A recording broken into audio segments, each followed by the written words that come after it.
Last topic हमने cover किया था order of reaction and rate constant.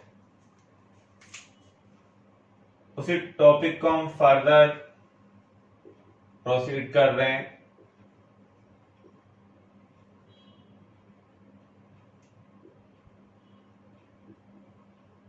Rate constant की क्या कैरेक्टरिस्टिक्स हैं? First, depends upon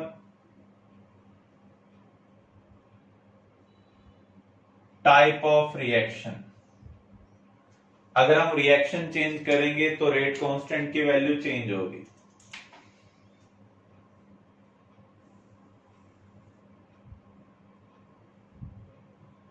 depends upon temperature of the reaction.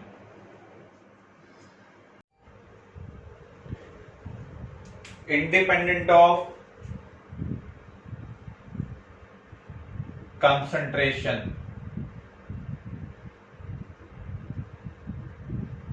of reactant। अगर हम रिएक्टेंट की कंसंट्रेशन को चेंज करते हैं तो रेट कांस्टेंट की वैल्यू चेंज नहीं होगी। Unit of rate constant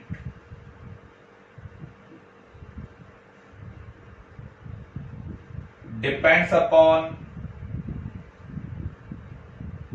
order of reaction.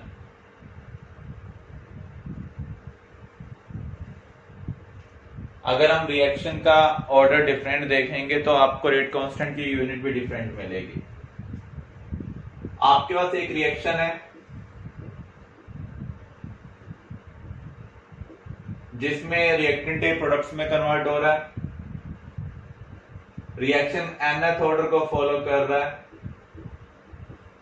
तो इसकी रेट एक्सप्रेशन क्या होगी? Rate equal to rate constant into concentration of reactant species power n। Rate की यूनिट क्या होती है? मोल पर लीटर पर second.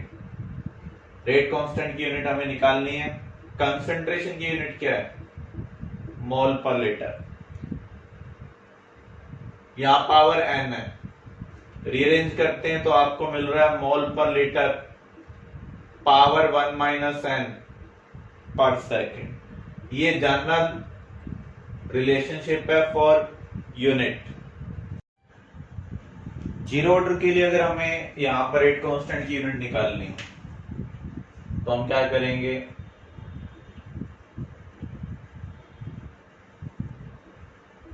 n equal to 0 put कर देंगे। तो अगर हम 0 पुट करते हैं तो रेट कांस्टेंट की यूनिट आपको क्या मिल रही है? मोल पर लीटर पर सेकेंड। फर्स्ट ऑर्डर के लिए अगर हम पुट करें तो हमें n क्या पुट करना होगा? n हमें पुट करना होगा 1। तो 1 माइनस 1 क्या होगा? 0। किसी की पावर 0 होने का मीनिंग क्या है? उसको हम एक तरह से नेग्लेक्ट कर रहे हैं। तो यहां पर रेट कांस्टेंट की यूनिट क्या होगी? पर सेकेंड होगी। तो जब आपको यूनिट दी हो तो उसका यूज कर आप ऑर्डर निकाल सकते हैं।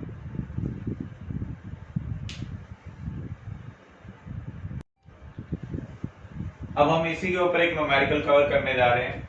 For a reaction in which reactant A get converted into products, rate constant is 100 पर minute. Determine order of reaction. तो आपको क्या करना है? इस यूनिट का यूज करना है।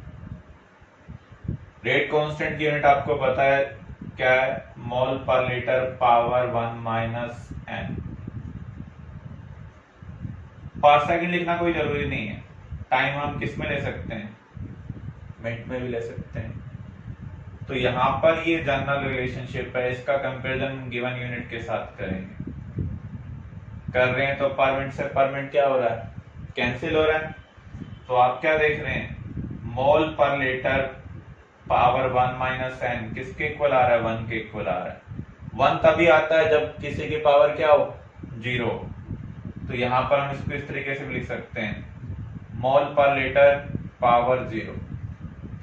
आप देख सकते हैं इन दोनों का बेस सेम है और ये इक्वल है, तो पावर भी क्या होनी चाहिए, सेम होनी चाहिए। तो 1 माइनस एन किसके इक्वल है, 0। तो इसको हम सॉल्व कर रहे हैं तो एन आपको क्या मिल रहा है, 1 मिल रहा है। इसका मीनिंग रिएक्शन का ऑर्डर क्या होगा, फर्स्ट ऑर्डर होगा। बोर्ड एग्जाम में अगर क्वेश्चन आता है तो आपको इसी प्रोसीजर को फॉलो करते हुए क्वेश्चन को सॉल्व करना है। कॉम्पिटिटिव में आप डायरेक्टली याद रख सकते हैं जीरो ऑर्डर की यूनिट क्या होगी, फर्स्ट की क्या होगी, सेकंड की क्या होगी, उसके व्याप पर आप डायरेक्टली आंसर कर सकते हैं। Clear? Another numerical, for a reaction in which reactant A get converted into product corresponding to this reaction, एक मैथमेटिकल रिलेशनशिप आपको दी हुई है। इसका यूज करते हुए हमें x बाय y निकालना। इस टाइप का क्वेश्चन बोर्ड एग्जाम में नहीं आता, कॉम्पिटिटिव एग्जाम में आ सकता है। तो इस प्रॉब्लम को हम सॉल्व कैसे करेंगे? अगर आप इस मैथमेटिकल रिलेशनशिप को ध्यान से देखें, यहां पर दिया हुआ है minus d upon d t, means rate of disappearance of A. यहां दिया हुआ है plus d B upon d t, rate of appearance of B. तो यहां पर हमें इस रिएक्शन का यूज करते हुए रिलेशनशिप बनानी होगी। हमने स्टडी किया था रेट ऑफ रिएक्शन किसके इक्वल होगा, रेट ऑफ अपीयरेंस और डिसअपीयरेंस को हमें किससे डिवाइड करना है, बैलेंस्ड केमिकल इक्वेशन में जो उनका कोएफिशिएंट दिया हुआ है उसी से डिवाइड करना है। तब वो किसके इक्वल होगा, रेट ऑफ रिएक्शन के इक्वल होगा। तो ये रेट ऑफ रिएक्शन है इन टर्म्स ऑफ ए। अब हम बी के टर्म में देखते हैं तो क्या होगा, 1 by y plus d B upon d t. इसको रिअरेंज कर लेते हैं तो इसको हम ये भी लिख सकते हैं, क्लियर? अब आप क्या करेंगे, बोथ साइड लॉग लेंगे, क्योंकि इस मैथमेटिकल एक्सप्रेशन के अंदर आपको लॉग टर्म दी हुई है। Log minus d A upon d t equal to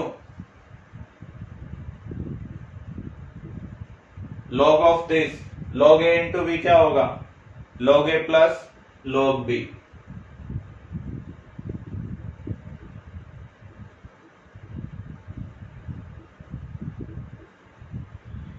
अब हम इसका कंपैरिजन करते हैं गिवन एक्सप्रेशन के साथ। ये टर्म आपको लेफ्ट साइड में दी हुई है, ये टर्म आपको राइट साइड में दी हुई है। इन दोनों का कंपैरिजन करने पर आपको क्या मिल रहा है, log x बाय y किसके इक्वल है, 0.3 के इक्वल है। 0.3 किसकी वैल्यू होती है, log 2 की। तो यहां पर हम क्या कह सकते हैं, log से log क्या हो जाएगा, कैंसिल। तो x बाय y आपको क्या मिल रहा है, 2 मिल रहा है। तो जो इंटीजर टाइप का क्वेश्चन है इसके ऊपर आ सकता है।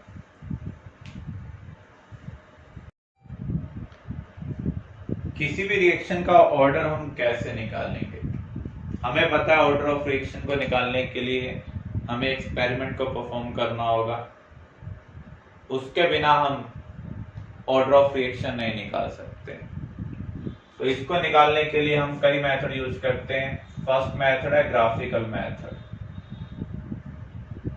नाम से ही आपको पता चल रहा है, यहां पर हम ग्राफ का यूज करेंगे। तो यहां पर हम क्या करते हैं, सबसे पहले कंसंट्रेशन टाइम कर्व बनाते हैं। इसका यूज करते हुए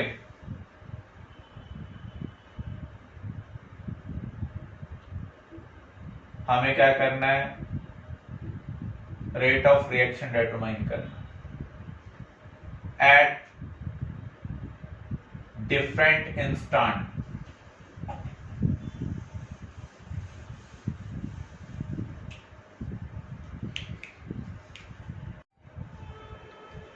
methods to determine order of reaction. हमें पता है हम ऑर्डर थ्योरेटिकली नहीं निकाल सकते हैं, हमें इसके लिए कुछ ना कुछ एक्सपेरिमेंटल इंफॉर्मेशन चाहिए होगी। तो हम यहाँ पर ऑर्डर कैसे प्रिडिक्ट करेंगे, उसके लिए हम कुछ टेक्निक्स यूज करते हैं। फर्स्ट मेथड है ग्राफिकल मेथड।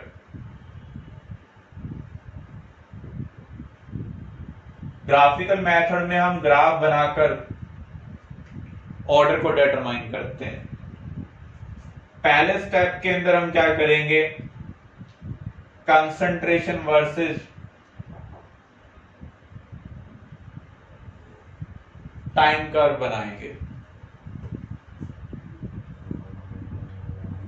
चाहे हम रिएक्टेंट के लिए बनाए चाहे प्रोडक्ट के लिए बनाए। Using this we determine rate of reaction at different time।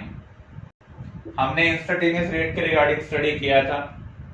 जिस भी टाइम के कोरस्पॉन्डिंग आपको रेट निकालना है तो आप परपेंडिकुलर ड्रॉ करेंगे कंसंट्रेशन टाइम कर्व पर, फिर टेंजेंट ड्रॉ करेंगे, जो भी पॉइंट आपको मिलेगा उसका जो स्लोप होगा वो क्या होगा, इंस्टेंटेनियस रेट होगा। तो यहाँ पर हम मल्टीपल टाइम लेते हुए कभी इस टाइम पर कभी इस टाइम पर डिफरेंट टाइम के ऊपर यहाँ परपेंडिकुलर ड्रॉ कर रहे हैं। जो भी पॉइंट आपको कर्व पर मिल रहा है उसका जो टेंजेंट का स्लोप होगा वो क्या होगा, इंस्टेंटेनियस रेट होगा। अब इसके बाद हम क्या करेंगे,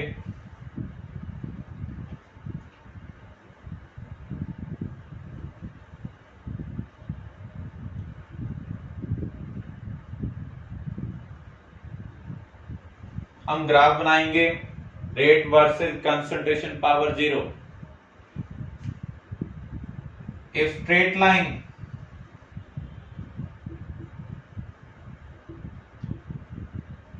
then reaction is of 0 order। अगर ये ग्राफ आपको स्ट्रेट लाइन मिलता है रेट वर्सेस कंसंट्रेशन पावर 0 तो इसका मीनिंग रिएक्शन किसको फॉलो कर रही है, 0 ऑर्डर को फॉलो कर रही है। अगर ऐसा नहीं होता है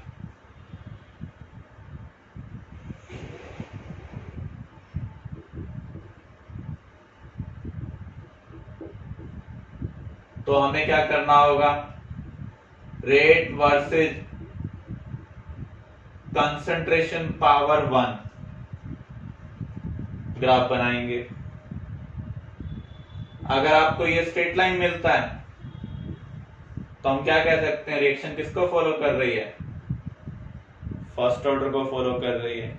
अगर यहां पर भी स्ट्रेट लाइन नहीं मिलेगा तो आप रेट वर्सेस कंसंट्रेशन पावर 2 या 1.5 इस तरीके से हम चेक करेंगे। जिसके कॉरस्पॉन्डिंग आपको स्ट्रेट लाइन मिल रही है वो वही ऑर्डर का होगा। हमें कंसंट्रेशन की पावर देखनी है। अगर कंसंट्रेशन की पावर 0 में स्ट्रेट लाइन मिल रहा है तो 0 ऑर्डर, पावर 1 में आपको स्ट्रेट लाइन मिल रहा है तो फर्स्ट ऑर्डर। इसकी लिमिटेशन क्या है, बहुत सारे ग्राफ बनाने पड़ रहे हैं हमें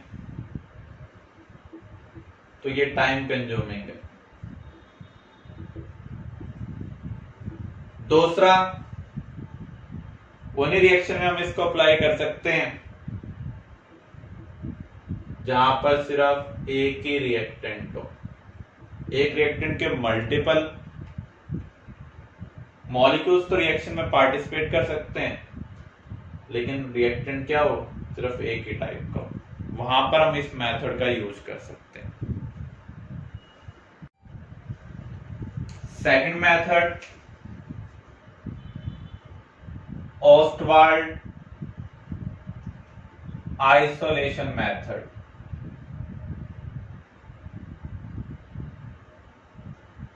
ग्राफिकल मेथड का हम तभी यूज कर सकते हैं जब रिएक्शन के अंदर सिर्फ एक ही रिएक्टेंट इन्वॉल्व हो। अगर मल्टीपल रिएक्टेंट्स इन्वॉल्व हैं तो हम ग्राफिकल मेथड का यूज नहीं कर सकते। तो यहां पर इसका प्रिंसिपल क्या है,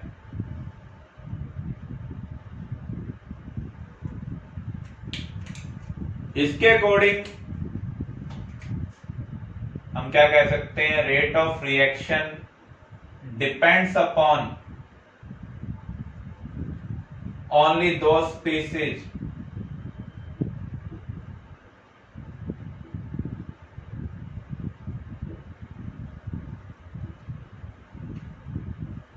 whose concentration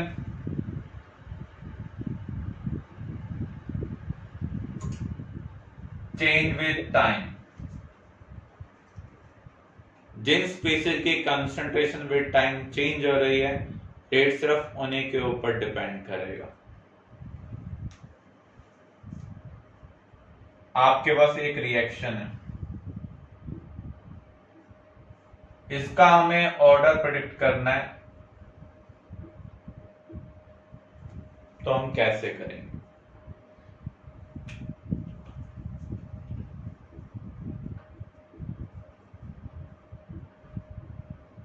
हमने रिएक्शन अज्यूम की है। डिटर्मिनेशन ऑफ ऑर्डर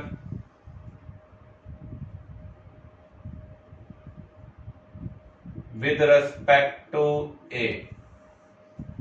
अगर हमें ए के रेस्पेक्ट में ऑर्डर को डिटरमाइन करना है, तो हमें यह देखना होगा किस तरीके से हम ए को आइसोलेट करें।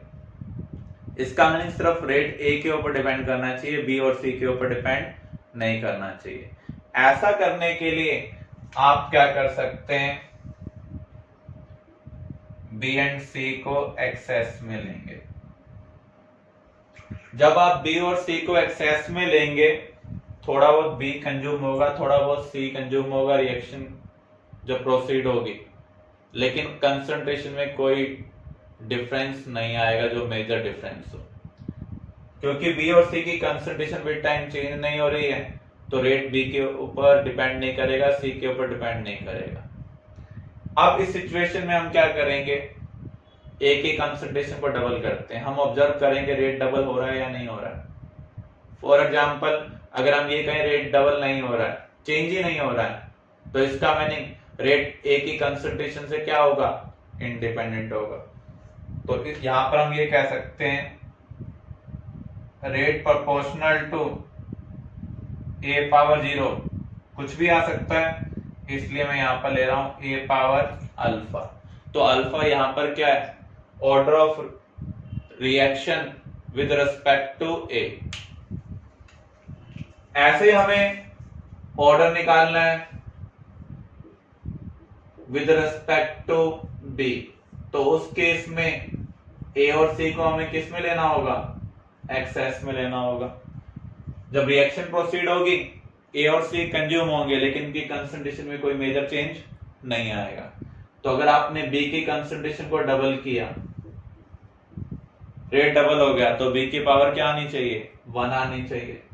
तो यहाँ कुछ भी हो सकता है, कोई फिक्स चेंज जरूरी नहीं है कि हम जो सोच रहे हैं वही मिले, एक्सपेरिमेंटली हमें ऑब्जर्व करना होगा। तो यहाँ पर हम बी की पावर क्या ले लें, बीटा ले लें। ऐसे ही अगर हमें ऑर्डर विद रेस्पेक्ट टू सी निकालना हो, तो यहां पर आप क्या करेंगे, ए और बी को एक्सेस में लेंगे। अगर हम ए और बी को एक्सेस में लेते हैं, सी की कंसंट्रेशन को डबल करते हैं, अगर रेट 4 टाइम्स आ जाए, तो सी की पावर क्या आनी चाहिए, 2 आनी चाहिए। तो यहां पर हम कंसंट्रेशन ऑफ सी पावर 2 नहीं ले रहे, क्योंकि कुछ भी चेंज हो सकता है, तो यहां मैंने गामा ले लिया। हम एक्स वाई जेड भी ले सकते हैं पावर में। तो यहां पर इसको हम फर्स्ट केस मान रहे हैं, इसको सेकंड, थर्ड। फ्रॉम 1 2 एंड 3 हम क्या कह सकते हैं, rate proportional to A power alpha, B power beta, C power gamma. तो यहां पर ओवरऑल ऑर्डर क्या होगा, सभी पावर का सम अल्फा बीटा प्लस गामा। तो यहां हमने एक पार्टिकुलर रिएक्टेंट को अदर रिएक्टेंट से क्या किया है, आइसोलेट किया। आइसोलेट करने के लिए हमने अदर रिएक्टेंट को एक्सेस में ले लिया है, क्योंकि यहां पर इनकी कंसंट्रेशन विद टाइम चेंज नहीं हो रही है, तो उस टाइम ड्यूरेशन में रेट बी और सी के ऊपर डिपेंड नहीं कर रहा है। सिमिलर वे में यहाँ पर ए और सी के ऊपर डिपेंड नहीं कर रहा है, यहाँ पर ए और बी के ऊपर डिपेंड नहीं कर रहा है। इस तरीके से हम पार्टिकुलर रिएक्टेंट के रेस्पेक्ट में रिएक्शन का ऑर्डर निकाल सकते हैं। Next method, initial rate method.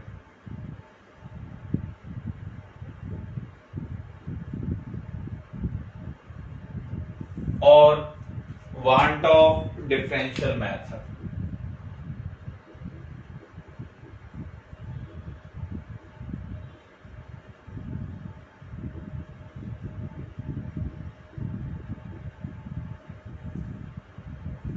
Initially सिर्फ रिएक्टेंट प्रेजेंट होता है और आपको पता रेट ऑफ रिएक्शन किसके ऊपर डिपेंड करता है, रिएक्टेंट कंसंट्रेशन के ऊपर। तो जो इनिशियली रेट जो आपको मिलेगा वो क्या होगा, ट्रू रेट होगा, क्योंकि उस टाइम कोई भी प्रोडक्ट नहीं बना।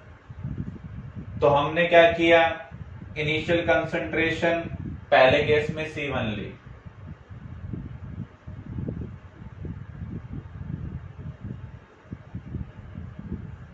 और यहां पर रेट हमने डिटरमाइन किया R1, इसे हम क्या कहेंगे, इनिशियल रेट। तो रेट का एक्सप्रेशन क्या होगी, R1 equal to K into C1 power N। ऐसे ही हम सेकंड केस को लें, यहां पर हमने C2 को इनिशियल कंसंट्रेशन ले लिया,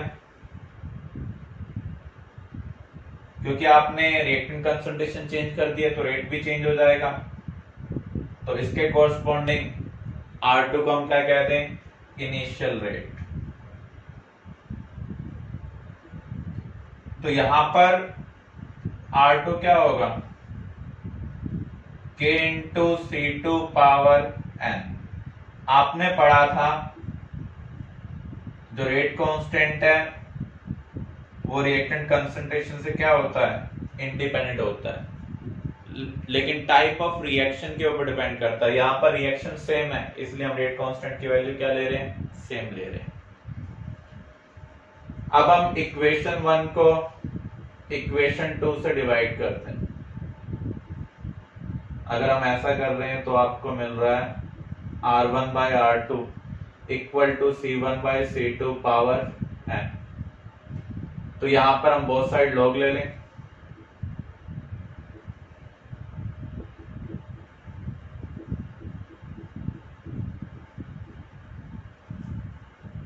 फर्दर सॉल्व करते हैं तो इसको हम ऐसे भी लिख सकते हैं। तो n क्या होगा, log R1 by R2 means log R1 minus log R2, क्योंकि log A बाई B क्या होगा, log A minus log B। ऐसे ही log C1 बाय C2 की जगह हम क्या लिख सकते हैं, log C1 minus log C2। तो इस एक्सपेरिमेंटल इंफॉर्मेशन का यूज करते हुए हम n की वैल्यू को निकाल सकते हैं, और n यहाँ पर किसको रिप्रेजेंट कर रहा है, ऑर्डर ऑफ रिएक्शन को।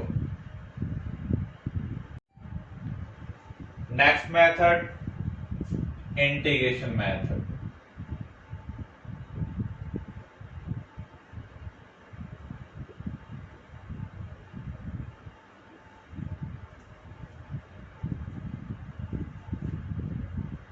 इसमें हम क्या करते हैं,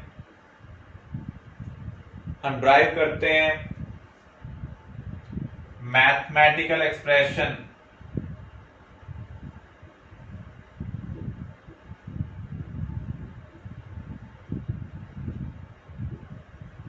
फॉर डिफरेंट ऑर्डर।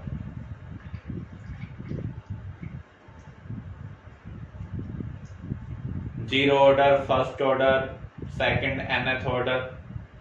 हमने डिफरेंट टाइप की मैथमेटिकल एक्सप्रेशन को ड्राइव किया हुआ है। जीरो और फर्स्ट ऑर्डर की जो एक्सप्रेशन है वो हमारे सिलेबस में उसकी डेरिवेशन भी है, जो हम आगे कवर करेंगे। हमने इंटीग्रेशन का यूज कर डिफरेंट ऑर्डर की एक्सप्रेशन को ड्राइव कर लिया। ये हमारा पहला स्टेप होगा। सेकंड स्टेप क्या होगा, put initial concentration, present concentration and time in particular order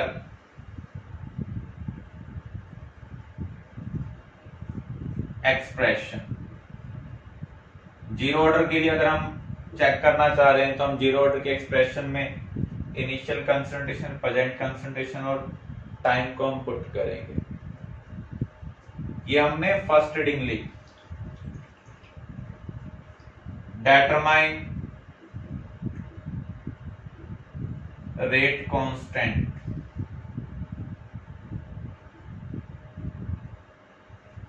जिसको हम क्या कहेंगे यहां पर, के। पहला एक्सपेरिमेंटल डेटा पुट किया आपने तो उसके कोरस्पॉन्डिंग K1 कहेंगे, सेकंड पुट किया तो K2, थर्ड पुट किया K3। जब भी हम एक्सपेरिमेंट परफॉर्म करते हैं तो मल्टीपल रीडिंग करते हैं in order to check accuracy और प्रिसीजन, जो हमारी रीडिंग्स है वो एक दूसरे के कितना क्लोज आ रहे हैं। तो हमने यहाँ पर रेट कांस्टेंट की डिफरेंट वैल्यू निकाली है, जैसे K1, K2, K3, K4, उन सब का हम कंपैरिजन करेंगे। If K1, K2, K3 and K4 and so on are similar,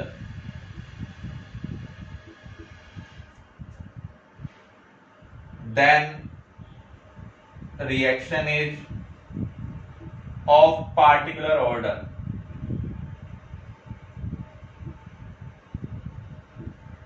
जब भी हम एक्सपेरिमेंट परफॉर्म करते हैं तो हम मल्टीपल रीडिंग्स ले रहे हैं, उसका यूज कर मल्टीपल टाइम्स हम रेट कांस्टेंट कैलकुलेट करेंगे।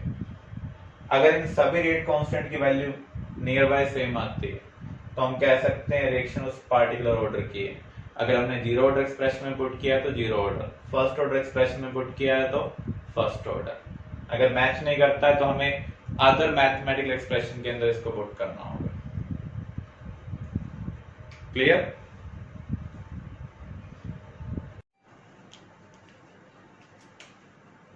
इस न्यूमेरिकल में हमें रिएक्टेंट कंसंट्रेशन दी हुई है, रेट ऑफ रिएक्शन दिया हुआ है। हम देख सकते हैं यहां पर रिएक्टेंट कंसंट्रेशन दी हुई है, रेट ऑफ रिएक्शन दिया हुआ है। Using this information we have to determine order of reaction and rate constant. इस प्रॉब्लम को हम कैसे सॉल्व कर सकते हैं? जब भी हमें ऑर्डर ऑफ रिएक्शन निकालना है तो हमें क्या चाहिए? रेट लॉ एक्सप्रेशन चाहिए।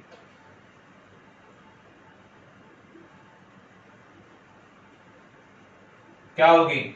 Rate equal to rate constant concentration of reactant power alpha into concentration of second reactant power beta. Consider this equation as first equation. अब हमें क्या करना है, ये जो एक्सपेरिमेंटल डेटा है वन बाय वन हम इस इक्वेशन के अंदर पुट करेंगे।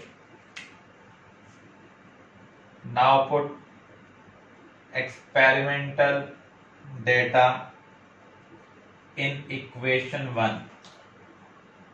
One by one.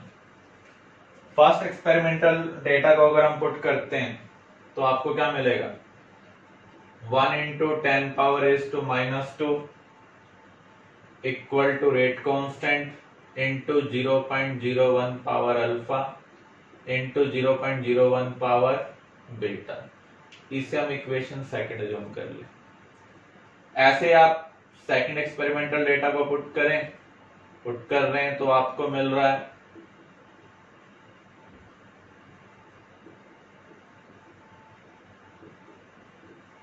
ये। ऐसे हम थर्ड को पुट करते हैं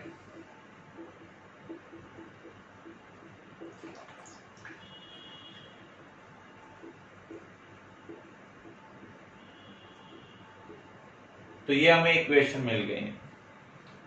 अब हम अल्फा की वैल्यू को निकालना चाह रहे हैं। अल्फा की वैल्यू को निकालने के लिए बीटा वाली टर्म कैंसिल होनी चाहिए। बीटा वाली टर्म कब कैंसिल हो सकते हैं? जब आप इक्वेशन 4 को थर्ड से डिवाइड करें। तो आप देख सकते हैं ये दोनों टर्म सेम है, तो बीटा वाली टर्म क्या हो जाएगी? कैंसिल हो जाएगी। रेट कांस्टेंट भी क्या हो जाएगा? कैंसिल हो जाएगा। तो हम क्या लिख सकते हैं? 4 into 10 power s to -2 upon 2 into 10 power s to -2। यहाँ भी रेट कांस्टेंट, यहाँ भी rate constant. 0.02 power alpha, 0.02 power beta, यहाँ 0.01 power alpha, 0.02 power beta. Beta वाली टर्म कैंसिल हो रही है, रेट कांस्टेंट कैंसिल हो रहा है। ये किस पर डिवाइड हो रहा है? 2 पर। तो आप क्या देख रहे हैं? 2 किसके इक्वल मिल रहा है आपको? 2 पावर अल्फा। बेस सेम है और इक्वल है, तो पावर भी क्या होनी चाहिए? सेम होनी चाहिए। तो इसका मीनिंग अल्फा आपको क्या मिल रहा है? 1 मिल रहा है। अब हमें बीटा की वैल्यू निकालनी है। तो बीटा की वैल्यू को निकालने के लिए हम क्या करेंगे? हमें अल्फा वाली टर्म कैंसिल करनी होगी। तो इसके लिए हम क्या कर सकते हैं? थर्ड इक्वेशन को सेकंड से डिवाइड कर सकते हैं। अगर हम थर्ड को सेकंड से डिवाइड कर रहे हैं तो ये आपको मिल रहा है 2 बाय दिस,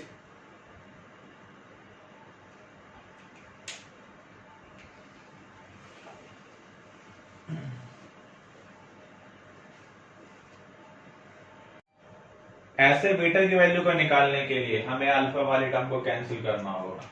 तो इसके लिए हम थर्ड इक्वेशन को किससे डिवाइड कर सकते हैं? सेकंड से डिवाइड कर सकते हैं। अगर हम डिवाइड करते हैं तो दिस बाय दिस क्या आ जाएगा? 2। तो यहाँ पर अल्फा वाली टर्म कैंसिल हो रही है, के वाली टर्म भी क्या हो रही है? कैंसिल। तो 0.02 बाय 0.01 क्या होगा? 2 पावर बीटा।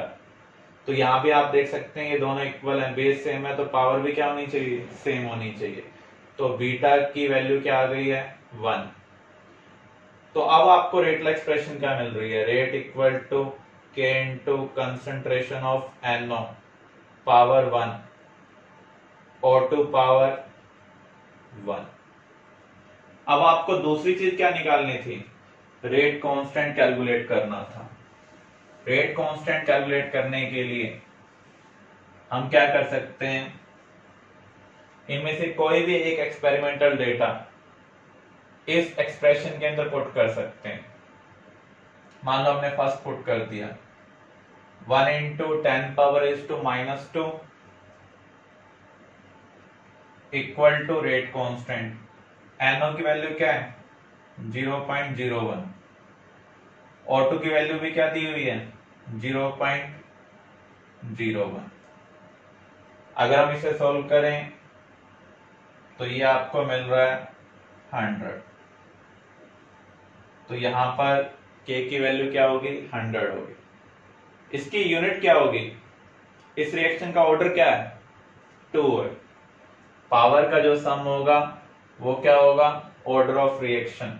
तो इस रिएक्शन का जो ऑर्डर है वो है 1 + 1 = 2। और अभी आपने पढ़ा था रेट कांस्टेंट की जो यूनिट है वो किसके ऊपर डिपेंड करती है? ऑर्डर ऑफ रिएक्शन के ऊपर डिपेंड करती है। तो हमने जनरल रिलेशनशिप पढ़ी थी मोल पर लीटर पावर 1 - n। तो यहां पर n की वैल्यू हम 2 पुट करेंगे तो यूनिट क्या बनेगी? पर मोल लीटर पर सेकंड। अगर हम टाइम यहां पर सेकंड में ले रहे हैं, रेट की यूनिट के ऊपर डिपेंड करेगा। वहां पर आपको क्या दिया हुआ है? मोल पर लीटर पर सेकंड दिया हुआ है या फिर मोल पर लीटर पर मिनट दिया हुआ है, उसके अकॉर्डिंग हम यूज कर सकते हैं।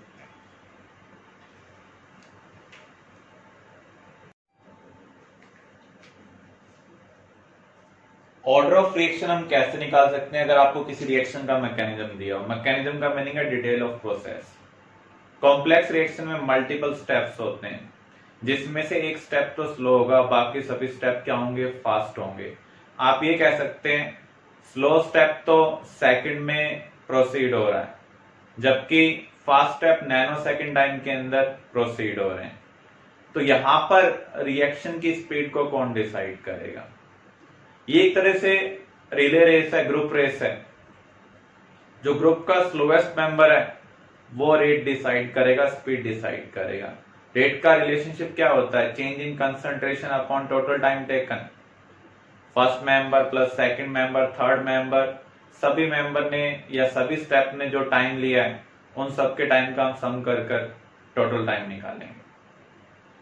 तो यहां पर जो टोटल टाइम है उसमें एक टाइम हम सेकंड में लिख रहे हैं, बाकी सभी नैनो सेकंड में ले रहे हैं। आप ये कह सकते हैं जो नैनो सेकंड का कंट्रीब्यूशन है वो सेकंड के कंपेरिजन में नेग्लिजिबल है। तो जो ग्रुप का स्लोएस्ट मेंबर है, जो स्लोएस्ट स्टेप है, वही रिएक्शन की स्पीड को डिसाइड कर रहा है। तो हम ये कह सकते हैं यूजिंग स्लो स्टेप को हम रेट डिटरमाइनिंग स्टेप भी बोलते हैं।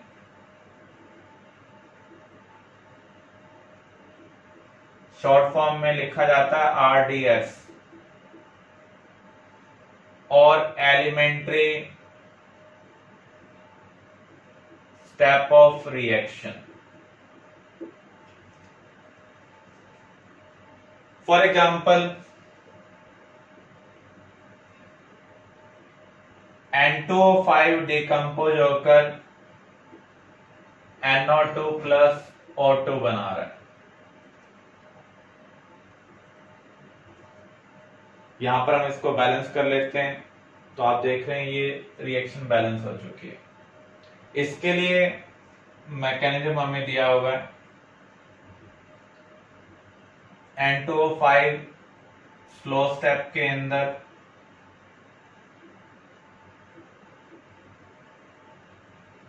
डिकम्पोज हो रहा है, NO2 प्लस NO3 प्रोवाइड कर रहा है। अनदर स्टेप में NO3 और N2O5 मिलकर, और ये स्टेप क्या है? फास्ट, क्या प्रोवाइड कर रहे हैं? NO2 plus O2। अगर आप सभी स्टेप का सम करेंगे तो आपको ओवरऑल रिएक्शन मिलेगी। अगर आप इन दोनों का सम करते हैं, ऐड करने पर आपको क्या मिल रहा है? 2N2O5 product side 4NO2 plus O2। NO3 से NO3 क्या हो रहा है? कैंसिल हो रहा है, क्योंकि एक रिएक्टेंट साइड प्रेजेंट है और दूसरा प्रोडक्ट साइड प्रेजेंट है। तो हमें ये मैकेनिज्म दिया हुआ है, इसका यूज कर हमें रिएक्शन का ऑर्डर निकालना है। और ये जो मैकेनिज्म है हम एक्सपेरिमेंटली ऑब्टेन करते हैं। तो हम क्या कह सकते हैं? From slow step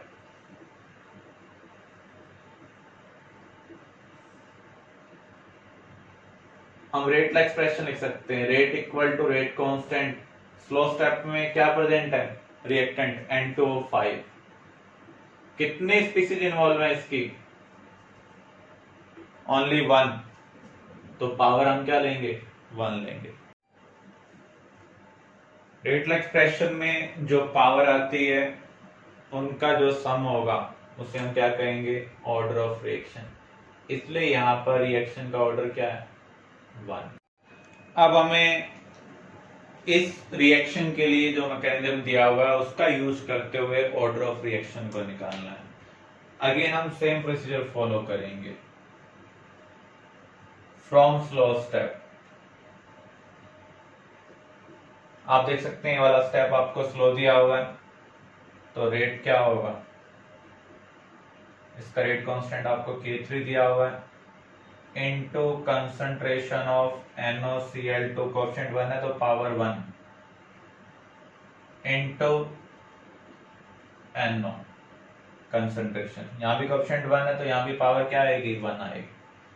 rate La expression को आपको ध्यान से चेक करना है। यहां पर सिर्फ रिएक्टेंट या प्रोडक्ट हो सकते हैं, इंटरमीडिएट नहीं होने चाहिए। अब चेक कर लें क्या NoCl2 एक्चुअल में रिएक्टेंट है या नहीं है?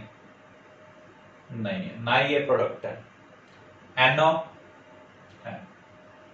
तो जब भी रेट ला एक्सप्रेशन में इंटरमीडिएट आ जाए तो इंटरमीडिएट की जगह हमें रिएक्टेंट और प्रोडक्ट को अरेंज करना है।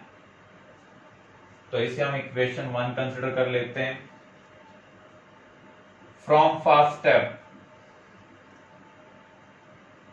स्टेप रिवर्सिबल होते हैं और रिवर्सिबल प्रोसेस अल्टीमेटली इक्विलिब्रियम को अचीव करते हैं। इक्विलिब्रियम कांस्टेंट क्या होगा यहाँ पर? Forward rate constant upon backward rate constant. ये फॉरवर्ड रेट कांस्टेंट दिया हुआ है और ये बैकवर्ड दिया हुआ है। इक्वल टू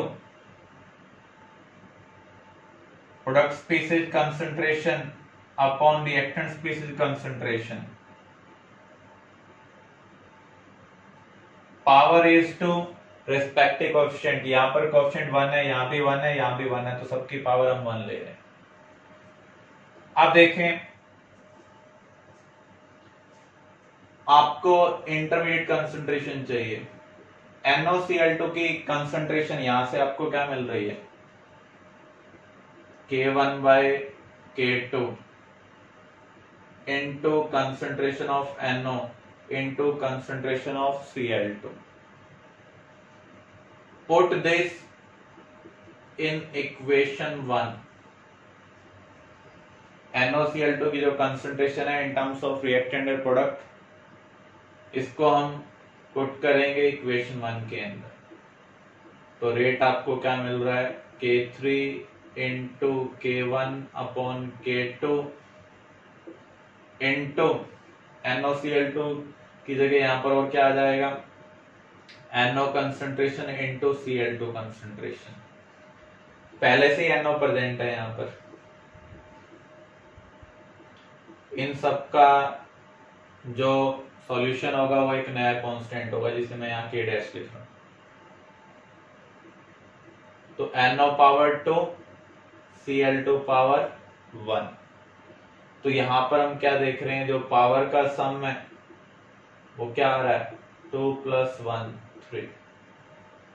तो जब भी रेटल एक्सप्रेशन में रिएक्टेंट और प्रोडक्ट को छोड़कर कुछ और प्रेजेंट है तो वो इंटरमीडिएट है। तो इंटरमीडिएट को हमें रिएक्टेंट और प्रोडक्ट की टर्म में प्लेस करना है using fast step. Fast step normally reversible होते हैं और रिवर्सिबल प्रोसेस अल्टीमेटली किसको अचीव करते हैं? इक्विलिब्रियम को। तो इक्विलिब्रियम कांस्टेंट की एक्सप्रेशन हम कैसे लिख सकते हैं? Product species concentration upon reactant species concentration. Power is to respective coefficient. यहाँ पर सबका कोएफिशिएंट क्या है? फास्ट स्टेप में 1 है, इसलिए हमने सबकी पावर क्या ली है? 1। तो यहां से जो इंटरमीडिएट कंसंट्रेशन है वो उसको हमने यहाँ पर प्लेस किया। तो फाइनली हमें मिल रहा है NO की पावर 2 Cl2 की पावर 1। तो जो पावर का सम होगा वो क्या होगा? Order of reaction. तो जब भी मैकेनिज्म दिया हो तो इस तरीके से हम प्रॉब्लम को सॉल्व कर सकते हैं।